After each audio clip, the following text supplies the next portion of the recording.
تو میں نے کہا اس کا مطلب ہے پھر آپ لوگ اہل سنت کی تکفیر نہیں کرتے؟ ان کا ہم اہل سنت کی تکفیر نہیں کرتے، اور یہ حقیقت ہے۔ دنیا میں شیعہ مکتبہ فکر ہی واحد مکتبہ فکر ہے جو کسی کی تکفیر نہیں کرتا۔ باقی بریلوی، دیوبندی، اہل حدیث، حنفی، شافعی، مالکی، حنبلی سب کے سب تکفیر کرتے ہیں، نہیں کرتے، اور یہ حقیقت ہے۔ دنیا میں شیعہ مکتبہ فکر ہی واحد مکتبہ فکر ہے جو کسی کی تکفیر نہیں کرتا۔ معزز سامعین، السلام علیکم ورحمۃ اللہ وبرکاتہ۔ آج تو انجینئر مرزا جہلمی نے حد ہی ختم کر دی۔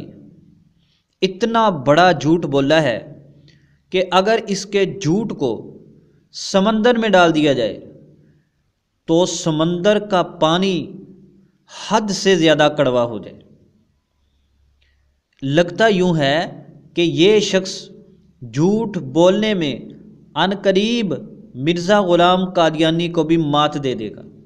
اتنا بڑا جھوٹ کہ شیعہ واحد فرقہ ہے جو کسی کی تکفیر نہیں کرتا۔ سن لو جی، کسی اور کے بارے میں تو بات کہتا تو ہم مان بھی لیتے، وہ شیعہ کے بارے میں کہہ رہا ہے۔ جس مذہب میں صحابہ کرام کو گالی دینا عبادت سمجھا جاتا ہو، اس کے بارے میں تم یہ بات کہہ رہے ہو۔ آؤ ہم آپ کے سامنے شیعہ کتب سے چند حوالہ جات پیش کریں گے تاکہ آپ کو پتہ چلے کہ جس فرقے کی یہ حمایت کر رہا ہے وہ کتنا غلیظ فرقہ ہے اور یہ شخص کتنا بڑا جھوٹا اور جاہل اور کذاب ہے۔ یہ ہمارے سامنے کتاب ہے، شیعہ کی معتبر کتاب۔ شیعہ کی معتبر کا مطلب شیعہ کے ہاں معتبر، اصول کافی، جلد نمبر 8 صفحہ نمبر 245۔ اس میں حضرت امام ابو جعفر علیہ السلام کی طرف جھوٹی بات منسوب کی ہوئی ہے، وہ ذرا سنیے کیا ہے۔ حنان روایت کرتے ہیں اپنے باپ سے، اور وہ روایت کرتے ہیں حضرت امام ابو جعفر علیہ السلام سے، انہوں نے فرمایا، انہوں نے بالکل نہیں فرمایا، یہ ان کے بدبخت راویوں کی ذہنی اختراع ہے جس کو انہوں نے ائمہ اہل بیت اطہار کی طرف منسوب کیا ہوا ہے۔ کیا کان الناس اہل ردت بعد النبی صلی اللہ علیہ وسلم الا ثلاثہ، کہ نبی پاک صلی اللہ علیہ وسلم کے انتقال کے بعد لوگ مرتد ہو گئے تھے، دین اسلام کو چھوڑ گئے تھے، کافر ہو گئے تھے سوائے 3 بندوں کے۔ راوی کہتا ہے میں نے پوچھا وہ 3 کون کون سے ہیں؟ تو انہوں نے فرمایا کہ مقداد بن اسود، ابو ذر غفاری اور سلمان فارسی۔ اب بتاؤ جھوٹے انسان وہ کیا کہتے ہیں کہ رسول پاک صلی اللہ علیہ وسلم کے انتقال کے بعد 3 لوگوں کے سوا تمام لوگ مرتد ہو گئے تھے۔ مرتد بندہ مسلمان ہوتا ہے؟ اور جو فرقہ صحابہ اکرام کو نہ بخشتا ہو، اہل بیت اطہار کو نہ بخشتا ہو، نبی پاک صلی اللہ علیہ وسلم کی گھروالیوں کا جنہوں نے حیا نہیں کیا تو ان کی حمایت کرتا ہے کہ وہ کسی کو کافر نہیں قرار دیتے؟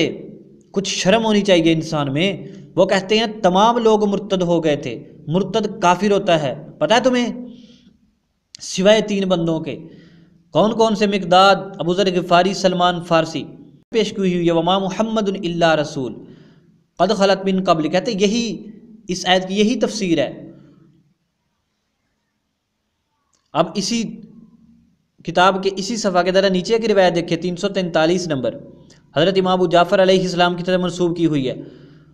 وَإِنَّ الشَّيْخَيْن سے، شیخین اوپر حاشیہ ہے 4 نمبر، وہ دونوں آدمی معلوم ہے راوی کے ہاں۔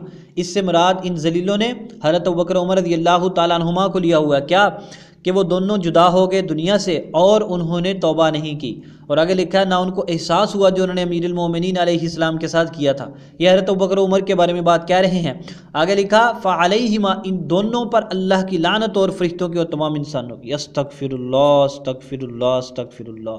حضرت ابوبکر عمر رضی اللہ تعالی عنہما جلیل القدر صحابی، نبی پاک صلی اللہ علیہ وسلم کے سسر، مسلمانوں کے پہلے 2 خلیفہ، ان کے بارے میں یہ لانتے کر رہے ہیں اور تو ان کی حمایت کرتا ہے؟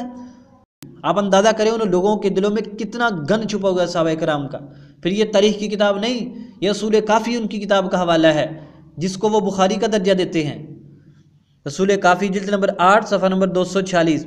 آگے چلیے، یہ نہ کہنا پرانے لوگ یہ ایسے تھے، نہ یہ سنو، یہ کتاب ہے تجلیات صداقت، لکھنے والا ہے محمد حسین نجفی، جس کو لکھا ہوا حجت الاسلام والمسلمین، یہ کوئی معمولی بندہ نہیں ہے ان کا، کیا لکھا سنیے، کہتا ہے اس تمہیدی بیان حقیقت ترجمان کے بعد ہم کہتے ہیں کہ وہ لوگ اس کے محبوب القلوب اصحاب ثلاثہ، یہ طنز کر رہا ہے مولانا کرم الدین صاحب جن کے جواب میں اس نے کتاب لکھی ہے، کہ ان کے جو دلوں کے محبوب ہیں اصحاب ثلاثہ حضرت ابوبکر عمر عثمان کے بارے میں کہتا ہے، اس پیش کردہ آیت مبارکہ میں داخل نہیں ہیں، اور اس کا ثبوت یہ ہے کہ خلاق عالم نے اس آیت مبارکہ میں جن لوگوں سے مغفرت کا وعدہ فرمایا ہے، نمبر 1 ایمان، ہجرت، جہاد، پناہ دینا، نصرت کرنا، آگے کہتا ہے کہ البتہ پہلی 3 صفتوں کے متعلق گزارش ہے قطع نظر دوسری شرائط کے، یہاں ان تینوں صفات میں سے ایک بھی موجود نہیں ہے۔ ایمان، ہجرت، جہاد کے متعلق کہہ رہا ہے، سنو ذرا، یہاں پر کہتا ہے کہ ان یعنی حضرت ابوبکر عمر عثمان میں ان تینوں صفات میں سے ایک بھی موجود نہیں ہے، یہاں نہ خالص ایمان ہے، نہ خالص ہجرت ہے، اور جہاد کا فقدان تو عیاں ہے۔ اب آپ اندازہ کریں کہ وہ نہ حضرت ابوبکر کو مسلمان سمجھتا ہے، نہ حضرت عمر کو، نہ ہی حضرت عثمان کو، اور تو شیعہ کے چمچے کیا کہتا ہے کہ شیعہ واحد فرقہ جس کی تکفیر نہیں کرتا، ہمیں چھوڑو اہل سنت کو، وہ تو صحابہ کرام کو نہیں بخشتا۔ تجلیات صداقت جلد صفحہ نمبر 42، اگلا حوالہ سنیے، یہ دیکھو حضرت عثمان رضی اللہ تعالیٰ عنہ کے بارے میں اس نے کیسے اپنی گندی ذہنیت کا ثبوت دیا ہے۔ لکھتا ہے بعض مورخین کے بیان سے واضح عیاں ہوتا ہے کہ جناب عثمان نے اسلام کو حقیقی دین مبین سمجھ کر اظہار اسلام نہیں کیا تھا، بلکہ بعض مسلمان عورتوں کے ساتھ شادی کرنے کے شوق میں کلمہ پڑھا تھا۔ آگے ذرا نچلی عبارت دیکھو، یہ اس کا طنز ہے، نیچے دیکھو کیا لکھا اس نے، اب ارباب بصیرت انصاف فرمائیں کہ جو صاحب صرف حسب دل خواہ عورتوں سے شادی فرمانے کی خاطر اسلام لے آئیں، ہم کس طرح ان کو کامل الایمان مان سکتے ہیں؟ یہ کتنے واضح لفظوں میں حضرت سیدنا عثمان رضی اللہ تعالیٰ عنہ کے ایمان کا انکار کر رہا، ان کو کافر قرار دے رہا، اور تو جھوٹے انسان ان کی حمایت کرتے ہوئے کہتا ہے شیعہ واحد فرقہ جو کسی کو کافر نہیں کہتا۔ جلیات صداقت جلد صفحہ نمبر 46، اگلا حوالہ سنیے، ساتھ نہیں دیا، لیکن اس میں اصحاب ثلاثہ ہرگز شامل نہیں ہے، کیونکہ پہلی آیت کے جواب میں تفصیلی دلائل سے ان کا مخلص مومن نہ ہونا ثابت کیا جا چکا ہے۔ تجلیات صداقت صفحہ نمبر 78 پر اس نے کیا لکھا کہ پہلے ہم ثابت کر چکے ہیں وہ مومن مخلص نہیں تھے، وہ صحابہ کرام کو منافق کہہ رہا ہے، اور تجھے ذرا بھی شرم نہیں ہے؟ ہمارے کئی سامعین کہتے ہیں جی کہ آپ اس پر سختی کرتے ہیں، میرے پیارے بھائیو آپ بتلاؤ مجھے، یہ اتنے بدترین لوگوں کی حمایت کرتا ہے اور اہل سنت کے اولیاء پہ طنز کرتا ہے۔ یاد رکھو جو صحابہ کرام کا نہیں وہ ہمارا نہیں، جو ان کی عزت احترام نہیں کرے گا ہم اس کو عزت احترام نہیں دے سکتے، یہ ہمیں قرآن نے سکھایا ہے۔ اب دوسرے رکوع میں دیکھیں جب ان سے کہا جائے ایمان لاؤ، وہ کہتے ہیں ایسے ایمان لائیں جیسے بیوقوف لائے، فرمایا نہیں بیوقوف وہ نہیں، بیوقوف تم ہو۔ تو یہ سخت لفظ نہیں ہے کسی کو پاگل بیوقوف بے عقل کہنا، اس نے اسی لہجے میں جواب دو انہی الفاظ کے ساتھ۔ تو دیکھو وہ کس طرح حضرت ابوبکر عمر عثمان کے بارے میں کیسی گندی بات کہہ رہا کہ وہ لوگ مخلص مومن نہیں تھے۔ آگے سنیے ذرا، یہی شخص اس نے اصولی بات بھی کر دی، کہتا ہے صفحہ نمبر 222 پر لکھتا ہے دراصل بات یہ ہے کہ ہمارے اور ہمارے برادران اسلامی میں اس سلسلہ میں جو کچھ نزاع ہے وہ صرف اصحاب ثلاثہ کے بارے میں ہے۔ اہل سنت ان کو بعد از نبی تمام اصحاب بلکہ تمام امت سے افضل جانتے ہیں، اور ہم ان کو دولت ایمان و ایقان کامل اور اخلاص شامل سے تہی دامن مانتے ہیں۔ وہ کیا کہہ رہا؟ وہ کہتا ہے ہمارا اہل سنت سے اختلاف ہی یہ ہے کہ وہ لوگ ان کو مومن کامل بلکہ تمام امت سے افضل سمجھتے ہیں، اور کہتا ہے ہم یعنی شیعہ کہتا ہے اپنے بارے میں کہ ہم ان کو ایمان و ایقان سے خالی سمجھتے ہیں۔ وہ کہہ نہیں رہا صحابہ اکرام کو کافر، اور تو بدترین شخص کیا کہتا ہے کہ وہ کسی کی تکفیر ہی نہیں کرتے۔ صفحہ نمبر 222 آگے سنیے، پرانی کتاب کا حوالہ بھی دے دیا، اس زمانے کا بھی، تھوڑا سا پیچھے کا حوالہ بھی سن لیجئے۔ یہ ان کا ملا باقر مجلسی ہے جس نے کتاب لکھی ہے حق الیقین، اور اس کتاب میں اس نے تاریخی واقعات نہیں بلکہ شیعہ کے عقائد کو بیان کیا ہے۔ اس نے کیا لکھا سنیے ذرا، یہ صفحہ نمبر 34 پر مفضل نے کہا اے میرے سید، پھر وہ صاحب الامر دوبارہ کہاں متوجہ ہوں گے، یعنی 12واں امام؟ فرمایا کہ میرے جد رسول خدا کے مدینہ کی جانب جہاں پہنچیں گے تو ان سے امر عجیب ظاہر ہوگا جو مومنین کی مسرت و شادمانی کا اور کافروں کی ذلت و خاری کا باعث ہوگا۔ مفضل نے پوچھا وہ کون سا امر ہے؟ فرمایا کہ جب وہ اپنے جد بزرگوار کی قبر کے پاس پہنچیں گے تو کہیں گے اے لوگو، میرے جد بزرگوار رسول خدا کی قبر ہے۔ لوگ کہیں گے ہاں اے مہدی آل محمد۔ پھر حضرت فرمائیں گے یہ کون ہیں جو ان کے پاس دفن کیے گئے ہیں؟ لوگ کہیں گے ان کے مصائب اور ہمخواب خلیفہ اول و دوم ہیں۔ یہاں پر نا اول و دوم کے لفظ پر غور سے سن لینا، وہ اس سے کیا مراد لیتے ہیں، آگے حوالے آ رہے ہیں، پھر آپ کو ذہن میں رہے۔ حضرت لوگوں کے سامنے مصلحتاً پوچھیں گے اول کون ہے اور دوم کون ہے، اور کس سبب سے تمام خلائق میں سے ان کو میرے جد کے پاس دفن کیا گیا؟ ممکن ہے کوئی دوسرے ہوں جو اس جگہ دفن کیے گئے ہوں۔ لوگ کہیں گے اے مہدی آل محمد، ان کے سوا کوئی اس جگہ دفن نہیں ہوا، ان کو اس لیے اس جگہ دفن کیا گیا کہ رسول خدا کے خلیفہ اور ان کی بیویوں کے باپ تھے۔ تو حضرت فرمائیں گے کیا کوئی ہے جو اگر ان کو دیکھا تو پہچان لے؟ لوگ کہیں گے کہ ہم ان کے اوصاف سے پہچان لیں گے۔ پھر حضرت فرمائیں گے آیا کوئی ہے جس کو شک ہو کہ وہ اسی جگہ دفن ہوئے ہیں؟ لوگ کہیں گے کہ نہیں، کسی کو اس میں شک نہیں۔ پھر 3 روز کے بعد حکم دیں گے دیوار کو توڑ دو۔ یہ کیا لکھا ہوا ہے؟ دیوار کو توڑ دو، روضہ اطہر کی دیوار کو توڑ دو۔ آگے سنو ذرا، اور دونوں کو قبر سے باہر نکالو، غرض دونوں کو تازہ بدن کے ساتھ اسی شکل و صورت سے جو رکھتے ہوں گے باہر نکالیں گے۔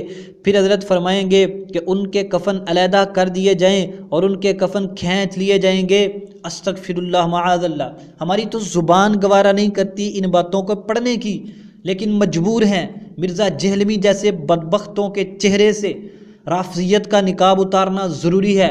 ان کے کفن کھینچ لیے جائیں گے، پھر ان کو ایک خوش درخت کے پر لٹکا دیں گے۔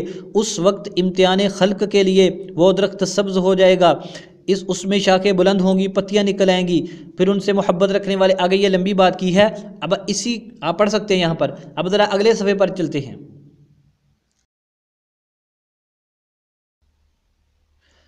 اس لیے ان سے بیداری نہ کی تو ایسا کس طرح بیداری کریں گے؟ آگے اس نے لمبی باتیں کی ہیں۔ پھر آگے لکھتا ہے اس وقت حضرت مہدی ایک سیاہ ہوا کو حکم دیں گے کہ ان پر چلے اور ان کو ہلاک کرے۔ پھر حکم دیں گے کہ ان دونوں کو دار سے نیچے لائیں، پھر ان کو خدا اندھا کر دیں گے۔ استغفر اللہ استغفر اللہ۔ اور خلائق کو حکم دیں گے کہ جمع ہوں۔ اور میرے بھائیو، یہ حجاج و یزید کی بات نہیں ہو رہی، یہ ذلیل لوگ حضرت ابوبکر عمر کے بارے میں کہہ رہے ہیں کہ 12واں امام ان کے ساتھ یہ کرے گا۔ جمع ہوں، پھر ہر ظلم و جور جو ابتدائی عالم سے لے کر ہوا ان سب کا گناہ ان کی گردن پر لازم قرار دیں گے، اور سلمان فارسی کو مارنے اور امیر المومنین کے خانہ اقدس کو لگانے۔ آگے کتنی لمبی باتیں کی ہیں، توبہ توبہ استغفر اللہ استغفر اللہ۔ پھر آگے لکھا ہوا ہے، پھر حکم دیں گے کہ ہر ظلم کے عوض جو شخص موجود ہو ان دونوں سے قصاص لے۔ پھر ان کے لیے فرمائیں گے درخت سے لٹکا دے، اور ایک آگ کو حکم دیں گے زمین سے برآمد ہو اور ان کو درخت کے ساتھ جلائے، اور ایک ہوا کو حکم دیں گے ان کی راہ کو دریاؤں میں پھینک دے۔ استغفر اللہ استغفر اللہ۔ اس جیسی کتنی باتیں اس کتاب میں لکھی ہوئی ہیں۔ یہ حضرت ابوبکر عمر کے بارے میں کتنی گھٹیا زبان، کتنے گھٹیا الفاظ، کتنی گندی ذہنیت ہے شیعہ کی۔ حق الیقین کتاب ہے، لکھنے والا ابواللہ باقر مجلسی ہے، اور یہ مرزا جہلمی شریر کہتا ہے وہ تو کسی کو کافر ہی نہیں قرار دیتے۔ آپ کے صفحہ نمبر 38 پر ہے۔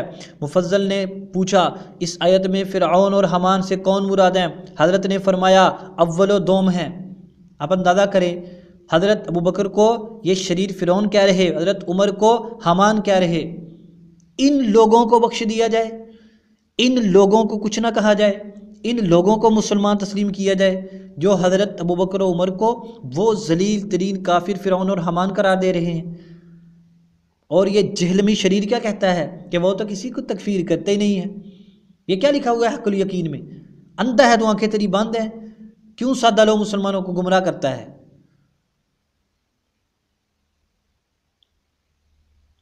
کتنی اس طرح کی اور بھی باتیں یہاں پر لکھی ہوئی ہیں۔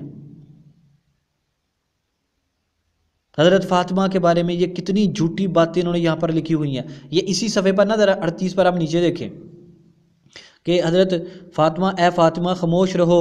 آگے لکھا ہوا ہے کہ حضرت فاطمہ یہ باتیں کریں گی، لکھا عمر نے کہا اے فاطمہ خاموش رہو، کیونکہ پیغمبر موجود نہیں ہے کہ فرشتے آئیں گے اور آسمان سے امر و نہی کے احکام لائیں گے۔ علی سے کہو کہ آ کر بیعت کریں ورنہ گھر میں آگ لگا دوں گا۔ اسی وقت میں نے کہا اے خدا میں تجھ سے شکایت کرتی ہوں یہ کہ تیرا رسول ہمارے درمیان سے چلا گیا، آگے سنو، اور اس کی ساری امت کافر ہو گئی ہے۔ یہ دیکھو، یہ انہوں نے حضرت فاطمہ کی طرف منسوب کیا ہے اپنا گندا ذہن۔ کہتے ہیں کہ حضرت فاطمہ کہیں گی کہ اے خدا میں تجھ سے شکایت کرتی ہوں تیرا رسول ہمارے درمیان سے چلا گیا اور اس کی ساری امت کافر ہو گئی ہے۔ بندہ کرو، یہ ذلیل کیا کہتا ہے کہ شیعہ واحد فرقہ جس کی تکفیر نہیں کرتا، وہ تو صحابہ کرام کو نہیں بخشتے، تو پتہ نہیں کہاں کی بات کر رہا ہے۔ دھوکہ مت دے، تو جو بھی اس طرح کی بات کرے گا ہم انشاءاللہ علمی تعاقب کریں گے اور پورے حوالہ جات کے ساتھ، صرف باتیں نہیں چھوڑیں گے۔ آگے سنو صفحہ نمبر 191 اسی کتاب پر ہوا ہے۔ سلیم کہتے ہیں کہ پھر سلمان نے کہا رسول خدا کے بعد سب لوگ سوائے 4 اشخاص کے مرتد ہو گئے تھے۔ استغفر اللہ استغفر اللہ۔ اور لوگ جناب رسول خدا کے بعد بمنزلہ ہارون اور ان کے پیروکار اور بمنزلہ غوث اللہ اور اس کے پیروں کے ہو گئے، لہذا علی علیہ السلام بمنزلہ ہارون کے، اور اول اس سے حضرت ابوبکر کو مراد لیتے ہیں، غوث اللہ بچڑا، اور دوم بمنزلہ سامری یعنی حضرت عمر رضی اللہ تعالیٰ عنہ۔ میرے پاس تو الفاظ نہیں ہے، میں کس طرح ان کو بیان کروں، ہمارے پاس تو اتنا جگرا نہیں ہے، لیکن مجبور ہیں، کیا کریں۔ یہ شخص کیا کہتا ہے اس طرح کے، یہ میں نے 3 کتابوں سے پیش کیے، شیعہ کی کتابیں ایسے کفریات سے بری پڑی ہیں، اس لیے مرزا جہلمی لگتا تو یوں ہے پتہ نہیں تو نے مرنا ہی نہیں ہے، تو نے کیا سوچا ہوا ہے، اتنے بڑے بڑے جھوٹ۔ شیعہ کسی کی تکفیر نہیں کرتے، او خدا کا خوف کا، اور اس کے ماننے والے، اندھی اس کی حمایت کرنے والے اور رنگ برنگ کے کمنٹ کرنے والوں، اور تمہاری آنکھیں بند ہیں۔ ابھی بھی اگر تم اس کی حمایت کرو، انشاءاللہ یاد رکھنا قیامت کے دن حضرت ابوبکر و عمر کا ہاتھ ہوگا اور تمہارا گریبان ہوگا۔ جب تمہیں پاک پیغمبر صلی اللہ علیہ وسلم کے دربار میں لایا جائے گا پھر تمہیں پتہ چلے گا